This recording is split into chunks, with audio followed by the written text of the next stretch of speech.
Did George Soros trigger the recent sell-off in gold and silver prices?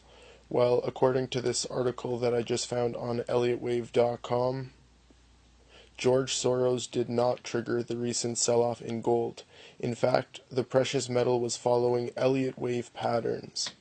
So it says right here on February 13th, the EWI's Metal Specialty Service released a statement, and their concluding argument here is we are getting ready to accelerate dramatically below 1625.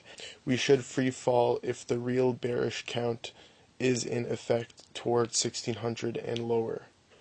So there's a little bit more on this article. I'll put the direct link below. You guys can hit that. And guys, remember, don't forget, on February 28th, the Australian Opal Series Kangaroo will be released.